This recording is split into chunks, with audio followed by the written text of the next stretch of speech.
As far back as I can remember, Godzilla has been a part of my life. It all started when I was 3 and moved halfway across the world to Japan. Japan is an amazing place, but I didn't care about that. I was 3 after all, and the only cool things to 3-year-olds are dinosaurs and laser beams. Godzilla had both, so when my dad showed me the very first movie, it was the only thing I could think about for years. Godzilla has, at this point, reached the ripe old age of 69. Nice! And when I started writing and making actual videos on this channel, it became a guarantee that I would talk about him. If you somehow clicked on this video without being a Godzilla fan, then come over and join me on this bench. It's a very long bench. We have room for a lot of you. I have a secret to tell you. I'm not sure why I still like Godzilla. For someone who's been a Godzilla fan for nearly his entire life, this is causing more of a crisis of faith than my love of pineapples on pizza. I mean, what even is there to like about Godzilla? To answer that question, I spent 6 months rewatching every single non-cartoon Godzilla film currently in existence. And maybe a few cartoon ones too. No, not that one. It all started with the original. Godzilla 1954 is an ancient movie, marked all the more as one of the only 2 Godzilla films to be in black and white. Despite this, its music, storytelling, and special effects still manage to hold up today, and it's all because of the talent involved with it. Ishiro Honda, the father of Godzilla, was a master of weaving subtext into his narratives, and the original is no exception. Godzilla is not just a gigantic monster attacking random cities in Japan. He's an incarnation of the nuclear bomb itself, and beyond that, almost an incarnation of the war that spawned the bomb. Even as the movie opens, we hear the explosive footfalls of the titular monster, along with a hollow, pained roar.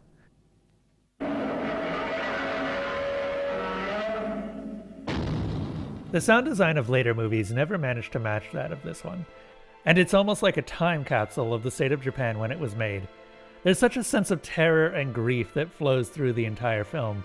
When the question of killing Godzilla comes up, the response is, Godzilla was baptized in the fire of the H-bomb and survived. What could kill it now? Godzilla is a hybrid of artificial science and artificial beast, both a victim and a monster.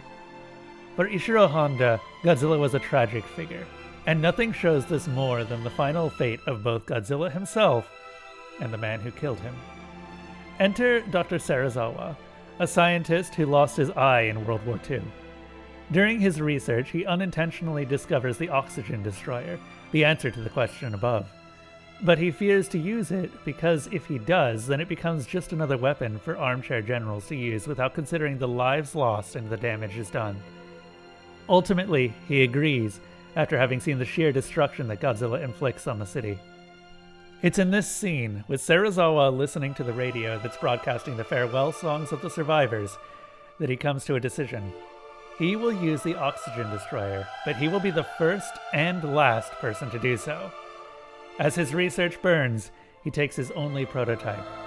When he finally confronts Godzilla in his underwater home, both of these victims of the war finally meet peace together. To this day, no film in the franchise has ever surpassed the original Godzilla, though many have tried. After that, we begin the first of the Godzilla eras, which are sort of continuities and styles, until Millennium screws that up. Showa brought with it Godzilla Raids Again, which, aside from bringing back a brand new Godzilla after the original's demise, also introduced Anguirus. Look at him. Give him head pats. Anguirus is Godzilla's dog and never wins any fights.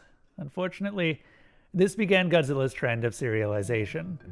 While it never would have been able to stand up to the original Godzilla, Raids Again was one of the only Godzilla movies I'd actually consider boring. Couple that with the fact it was being led by a different director, and the result lost the charm and passion that the original had. The movie ends with Godzilla literally being fridged and Toho beginning to explore other ideas. Along with Anguirus came a whole slew of other kaiju to fill out the roster. Rodan details the plight of a mine under threat by giant insects, which promptly wake up an even bigger prehistoric bird to feed on them. Following from this is another gigantic insect with Mothra. who by this point is so synonymous with the Godzilla franchise that she got her own poorly thought out, but very well scored, spin-off series down the line.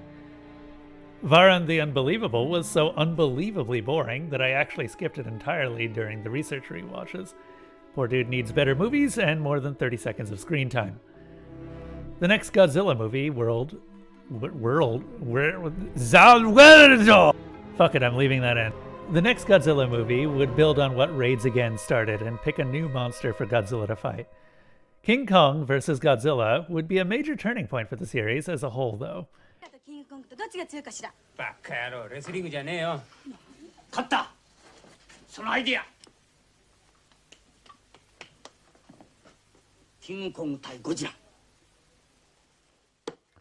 As a cleverly built satire on the rise of television in Japan, the whole movie is framed as a ratings war.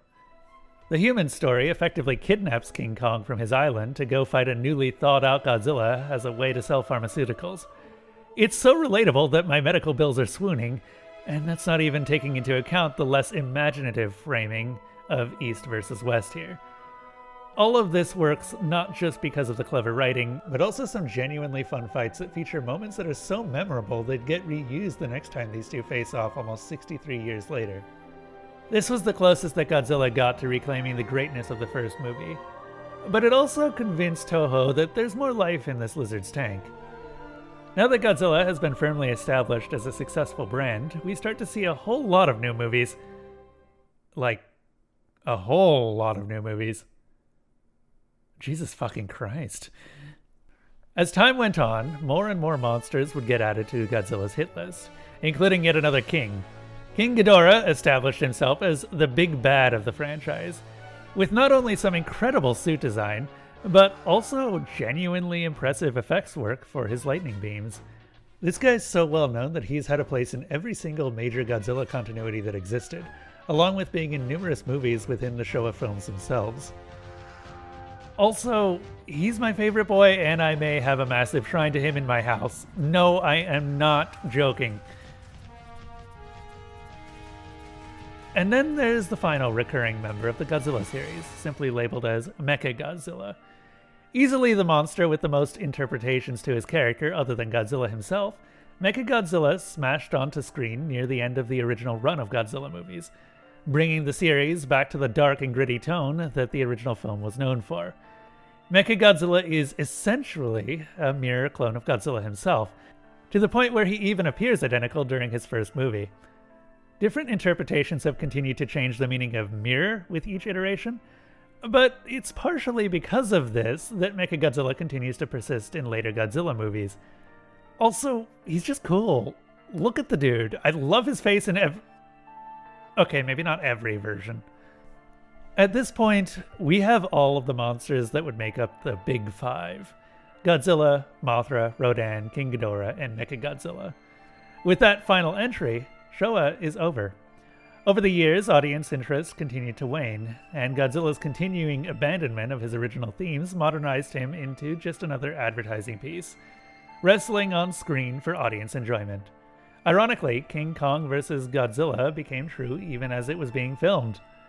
The cleverly paced and written films would degrade in quality and budget as time went on. The films would go to further lengths to cut the budget with each reused suit, plot point, and even footage. Eventually, a breaking point was hit. With the terror of Mechagodzilla acting as a final send-off to the series, the Showa Era was finally put to rest. But not for long. 10 years later, we saw a true return to form. Return of Godzilla is one of the better films in the entire franchise, and rebooted the series into the well-known Heisei Era. Godzilla was back to being terrifying again, partially thanks to the new look. Perspective is kept low for this movie, with so many shots of Godzilla's foot that you know they have an entire animatronic just for it. This new perspective helps to give a real sense of scale to the giant monster for the first time since the original. For viewers, Godzilla suddenly got a lot more believable because that's not a green screen or a tiny city. That's a real practical effect. But that's not all that Return of Godzilla brought, as it once more retreads the nuclear core. Where the original 1954 used Godzilla as a victim and an incarnation of the atom bomb, his reappearance prompts those outside of Japan to seek the use of nuclear bombs against him. In a disturbingly well-written scene, we see Japan pressured from all sides to allow the use of nukes once more, with Russia and the USA seeking to use Godzilla as an excuse to try out completely untested weapons. Japan stays firm on their anti-nuclear stance, resolving to use the less destructive military forces to deal with Godzilla, specifically using the Flying Fortress Super X to put Godzilla to sleep with cadmium rockets. Unfortunately, a power surge in the ship connected to the Russian nuclear satellite causes a nuke to be launched anyway. While it was stopped in the atmosphere, the resulting explosion caused a thunderstorm that woke Godzilla from his cadmium-fueled power nap. Ultimately, Return of Godzilla ends with a scientific solution rather than a military one. Having realized that Godzilla's motions could be controlled via magnetics, he is lured into a volcano and trapped there. This sets the tones for the Heisei series as one couched in a combination of science and military, and nothing says this more than the next movie. From here, a second holding pattern is established. Some science experiment or discovery goes wrong in any attempt to deal with Godzilla, and then Godzilla shows up to fix it. The Heisei series is loosely connected by this thread of soft science, and it develops through all of the movies. Be it the bioengineered Godzilla plant hybrid Biollante, the futuristic super monster King Ghidorah, or the shiny new Mechagodzilla, all roads lead back to attempts to get rid of Godzilla. But almost all of the movies end with an understanding that Japan may just have to learn to live with him. Look, what I'm saying is that Godzilla is a bad roommate who pays most of the rent. Oddly specific to real life, too. Unfortunately, Toho then proceeded to start a trend that would be well known in the Heisei Era's movies. As the graphic fidelity improved, the loss of Ishiro's trademark story style made itself more apparent. Monster fights tended to devolve into both monsters standing at opposite ends of a room shouting laser beams at each other as if they're Skyrim dragons. Given these kind of effects obviously don't have much of a physical impact, the fights during this continuity were all style and no substance. With the return of King Ghidorah came a severe dip in the quality of storytelling, to the point where the story has more holes than Swiss cheese. Throw in poorly explained time travel and you get one of the most disappointing experiences for my shining golden king since his inception. Eager to stick with what they thought of as safe, and maybe cheap, the next few movies had Toho bring back all four of the big five. Mothra brought with her an emo counterpart with a sick design and a reused roar. Rodan and Mechagodzilla returned in a surprisingly well-put-together film that even managed to squeeze in some poorly thought-out subtext about the military-industrial complex and its rise in power to fight against Godzilla. Unfortunately, Toho doesn't know how to quit while it's ahead, because in the wake of Mechagodzilla 2's success, Space Godzilla happens. I don't really know what to say about this movie. It's bad. Really bad. Its effects and soundtracks are the only saving grace. But outside of that, we get an incredibly boring monster slugfest with humans narrating what Godzilla is doing after he does it. Hey, he's biting him! Yeah, that's right.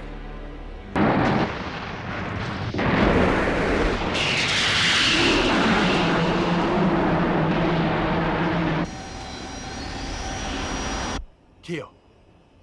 He's destroying the crystal objects.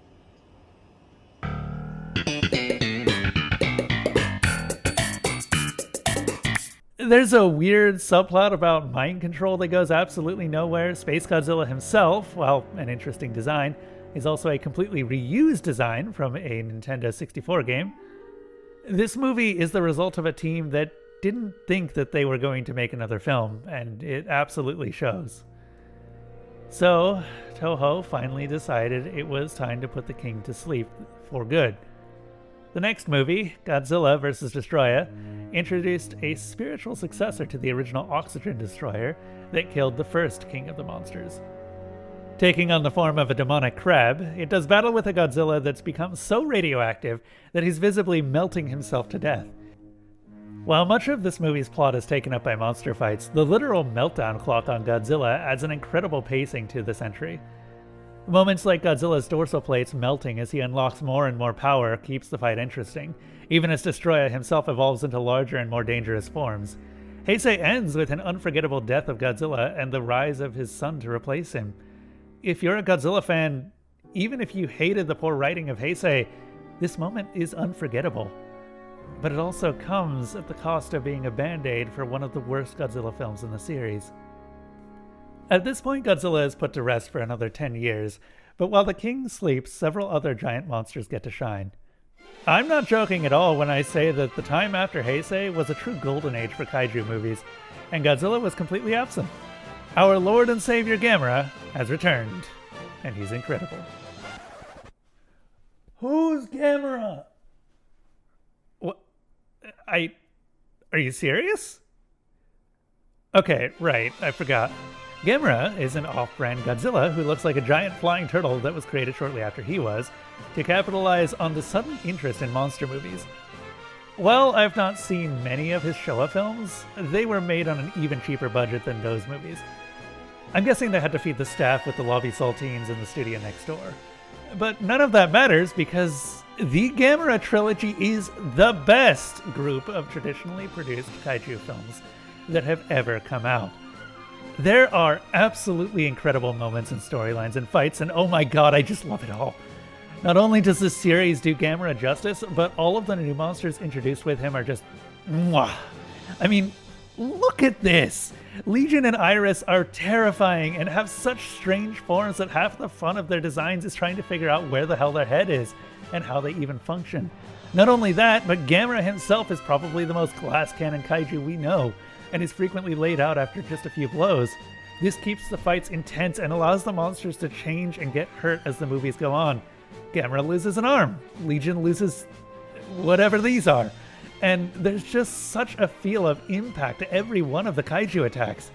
Where Heisei Godzilla features kaiju standing in a city absorbing beams from each other, Gamera will have a spear shoved through his plastron. It's a level of gore that was almost unprecedented in this genre, and that's not even the best part. These are some of the most off-the-wall kaiju stories I've ever seen, and it's exactly what the genre needs. We've already got 300-foot-tall lizards. Why even try to stay in the realm of reality? Go nuts! You earned it! Suspension of disbelief is here to stay, and it's up to the directors of these movies to use it! I have to calm down. Gamera wasn't the only kaiju to get a spotlight during Godzilla's company-mandated power nap. Toho decided to give the Queen of the Monsters, Mothra, a chance to shine with her own series of movies. These movies are really weird. On one hand, they introduce an iteration of Mothra that is almost like a Power Rangers character. He, yes, this one is a he, gets a new form every movie and fights for the children and is kind of goofy. On the other hand, the Rebirth series continues the Heisei trend of monsters throwing special attacks at each other. This, combined with some really bad leading characters in the form of the Elias triplets, means that these movies are mostly forgettable and even in some areas really bad. Until Rebirth of Mothra 3.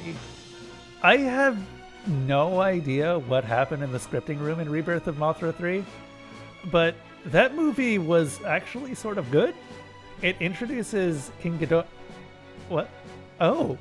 Grand King Ghidorah as the main villain, after Mothra had already killed off Death King Ghidorah. Yeah, for some reason, the Rebirth series has a strange obsession with Ghidorah clones, with 3 of them appearing in this series as a whole, and 2 of those in the same movie. Anyway, with the Queen out of the way, we can finally return to the King. The Millennium Era of Godzilla was an unstable time. After the release of a truly awful American-made attempt at the character, Toho threw in Godzilla 2000 to show how it was really done, only for the movie to be mostly forgettable. I don't even remember what happened in it, and I saw it only a few months ago. That was followed up with an era of constant reboots, lost continuities, and some real stinkers. We got our coolest version of Mechagodzilla in the form of Kiryu. No, not that one. Who's actually a cyborg built on the old bones of Godzilla. And even a few truly weird reimaginings of Godzilla and his antagonists. But Millennium serves as a footnote in the series. It was a time when the Big G had truly lost his way, and no one knew what to do with the series. During this period, almost nothing new was added to the character, with the biggest contribution being the brand new Mechagodzilla. With one last attempt to give Godzilla a send-off worthy of his 50th anniversary, Godzilla Final Wars features more monsters in one movie than we've seen since Destroy All Monsters back in the Showa Era. Featuring a monster cast almost as large as their lead actor, it attempts to rehash one of the timeless classics of the Godzilla plotlines.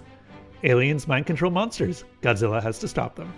While there are plenty of new ideas here, the film is mostly a parade of old faces in a newer time, allowing older fans of the atomic dinosaur to go, "I know that guy," more than once every 10 years. Unfortunately, this film's silly plot involving Super Saiyan mutants failed to charm newer fans, and Godzilla Final Wars was a resounding failure at the box office. Godzilla was once again put to rest after a time of uncertainty. No one knew what was next for the king. Enter the Monsterverse. After the failed first attempt by Hollywood to bring Godzilla to an American audience, a new studio would get a chance in 2014. With the 60th anniversary comes a severe break from form. Godzilla is no longer a clumsy suit, and Godzilla is also only tangentially related to the nuclear bomb. The Godzilla we see in the Monsterverse series is now an ancient guardian that was woken by the nuclear testing, facing off against a pair of poorly explained kaiju parasites. Seriously, look at this life cycle, it makes no sense. The first entry to this series would nail many things about the feel of Godzilla, but sacrificed much of the substance. While some of the fans were left out in the cold, many more would be introduced to the series as a whole. It seemed that, at least for now, Godzilla had truly landed in the United States, and everywhere else for that matter. And so begins the divergence of the Godzilla franchise. While Legendary Pictures continued to add installments to their Monsterverse, Toho took off with several new imaginings of their own. Here we see possibly the true renaissance of the character with the introduction of the one and only Shin Godzilla, aka Godzilla Resurgence. Returning to its roots as a nuclear-powered behemoth capable of destruction on the scale of your average natural disaster, this Godzilla benefited from new adaptive abilities that allowed it to evolve over the course of the movie. The focus is on the Japanese government and how they react to an unprecedented threat, and this truly does bring the sense of scale back to Godzilla. As the franchise continued, Godzilla's interpretations have always been part and parcel with the setting they're placed in. But what has never changed is that Godzilla is big. Shin Godzilla remembers that and chooses two ways to portray it: the scale of the response and the scale of the destruction. This is a movie that really understands why people like this character, and this newest adaptation allows him to shine in ways he never has before. Unfortunately, not all of the Japanese-produced Godzilla media would work as well as Shin does. Netflix benefits? That may not be the correct word, but it's the one we're going with, from the creation of the Enigoji continuity, also known as Godzilla Earth. This anime trilogy would show Godzilla as a conqueror of the entire Earth, forcing humans and aliens alike to leave the planet in search of a new home. Upon their return, they make several attempts to kill the giant tree-like incarnation of our favorite monster, but everything seems to fail. This series has numerous problems, but I'm liable to give it more leeway on a rewatch than most fans are. While the portrayal of Mechagodzilla in particular is laughably misguided at best, it's a city in this continuity. The actual plot structure across all three movies does a good job of introducing the three different races and their cultural values, giving each one a spotlight in their respective movies and linking them each to a specific monster. King Ghidorah, in particular, is one of the most unique incarnations we've seen since maybe the Rebirth of Mothra series, and is now a multi-dimensional god of an alien cult. What's disappointing about these movies is not what we got, but what was created for them. The world building that was put together for everything around the Enigoji series is genuinely superb, but we see so little of it during the series' screen time. Nevertheless, these movies go down as a massive disappointment to most fans. That wasn't the end of Netflix's interest in the franchise. Only a few years after the completion of the Godzilla Earth movies, we got a truly strange take on the lizard with Godzilla Singular Point. Singular Point's Godzilla is barely present in the series, as most of the kaiju represent four-dimensional entities that are breaking through into our world. There's a lot of haters for Singular Point, and they're all wrong. I know what I said. I never knew I wanted to learn about quantum physics until I saw Singular Point, but since I actually started to pick up some of the knowledge, it becomes clear how much love is put into this anime. While its characters definitely suffer from how densely tied into the plot they are, the way it tries its best to break in exactly what the kaiju are and how they interact with the world is really fun to decipher. In the end, you have a fun puzzle box with a satisfying ending that, oops, no, there it goes, it's glitched out of reality, better get it back. Seriously, I really hope we get a season 2. It's been years. And finally, we come back around to the Monsterverse. These movies have caused a schism with the Godzilla fanbase. Most agree that the first entry, Godzilla 2014, was a good start to a new continuity. However, the problem begins with King of the Monsters. No, not that one. No, not that one either. Where did you find that? Yes, that one. That one introduced 3 more of the big 5 into the Monsterverse.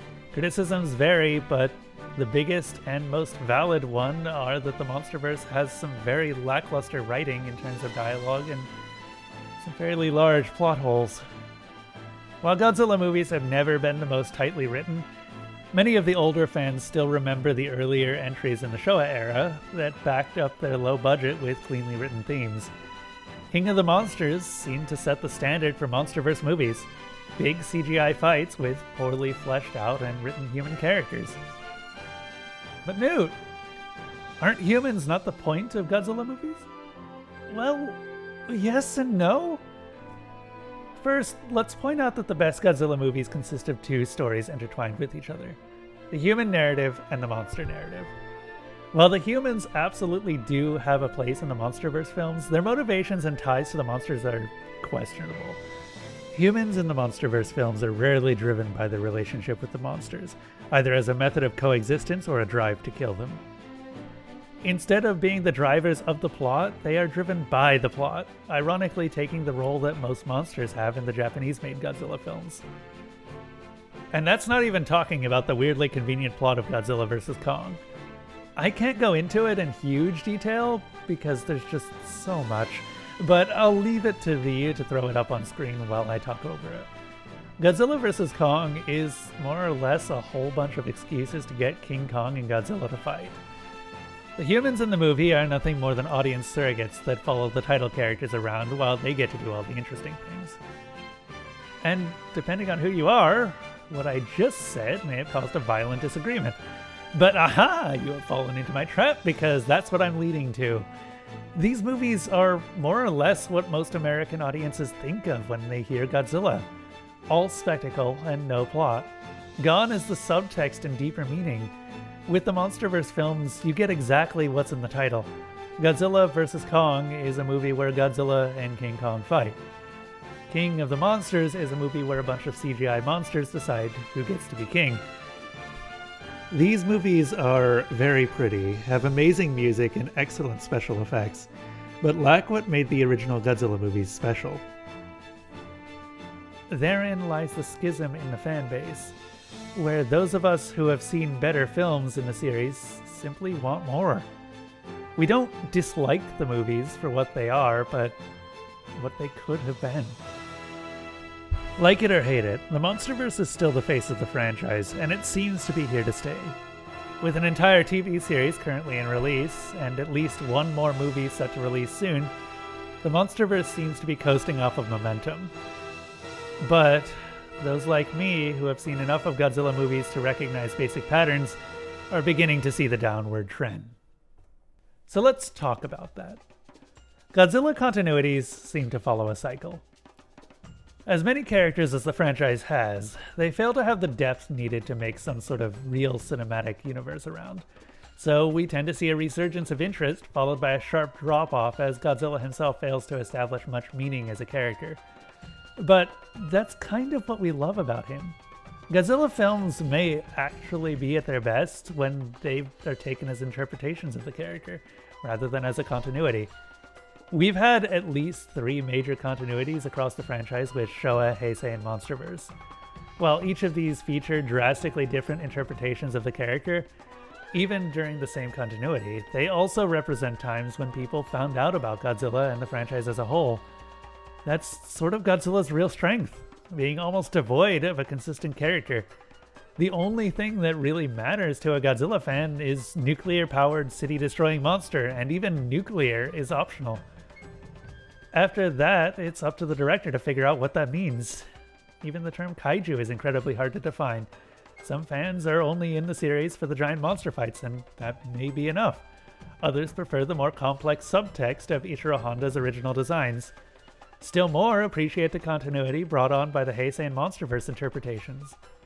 Godzilla is truly timeless because he's been around for so long that no single interpretation is ever going to destroy the character, only add to the potential of what he could be.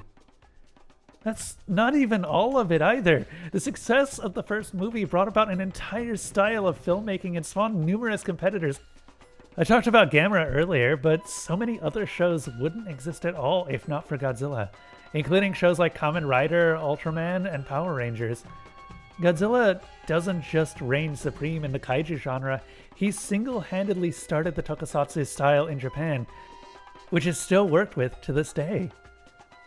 Look, I really wanted to talk about Tokosatsu and Godzilla's influence on it, and I had no good place to put it in the script, bite me. But that's the conclusion I eventually came to as I was writing this script and watching these movies and truly engaging with the fan base. As part of my research, I actually got to know what it's like to be a Godzilla fan. I rekindled my love for the character, I picked up a few figures of my favorite monsters, shared opinions, and joined with the common discourse. I found friends among other fans and came to terms with why my faith in the franchise was waning. I found memes, discovered new opinions about old movies, and generally found a community I like being a part of. I found hope that what I love about the Big Lizard is not gone. Godzilla may not be at its best right now, but that's what's amazing about it. Properties like Shin Godzilla, Godzilla Earth, and Singular Point have proven that people still want to take the character in new directions. At almost 70 years old, we have hit a point where we have nearly 3 generations of storytellers talking about him. The oldest generations have given way to the ones that were originally inspired by that very first film in 1954. There will always be new interpretations and evolutions of the character. Even if we don't like what we have now, eventually someone, somewhere, will get a shot to try again and again. Eventually, something will rekindle what you loved about the stories you heard as a child.